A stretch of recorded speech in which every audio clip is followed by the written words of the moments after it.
This is day 16. Shut off the Gremlin.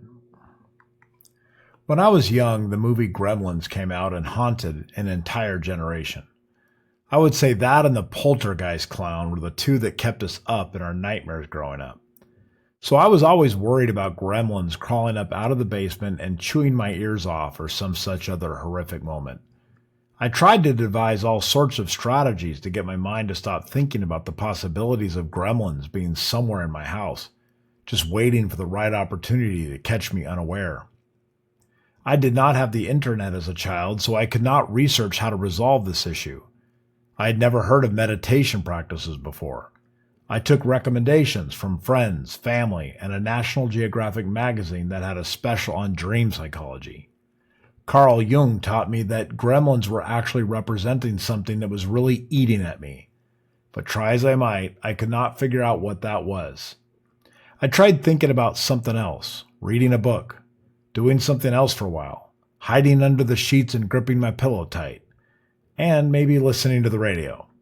The problem with that was that the only show I could tune into was Art Bell, and too often he would make it worse with talks of shadow people that were silently invading our planet from the spirit world.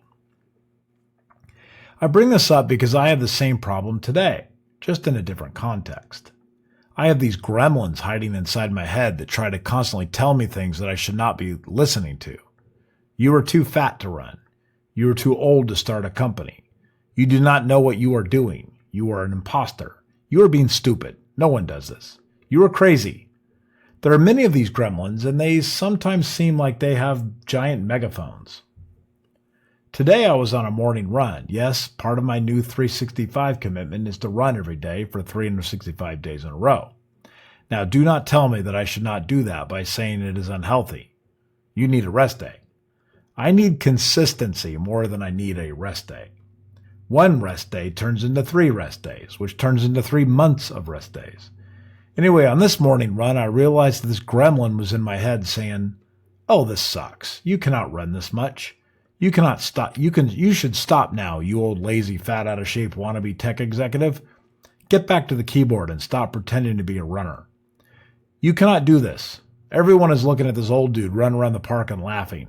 You can stop now. Take a break. Run over to that convenience store and buy some donuts." Gremlins are surprisingly talkative when you're doing something hard. This leads me to my point.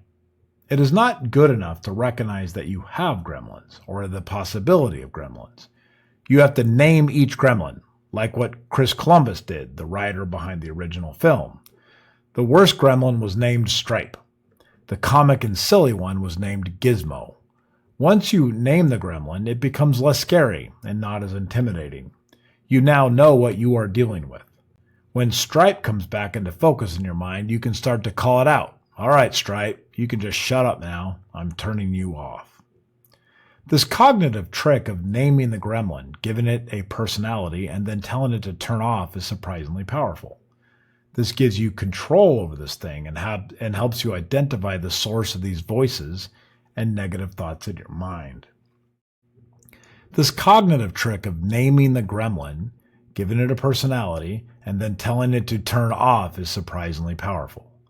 This gives you control over this thing and helps you identify the source of these voices and negative thoughts in your mind.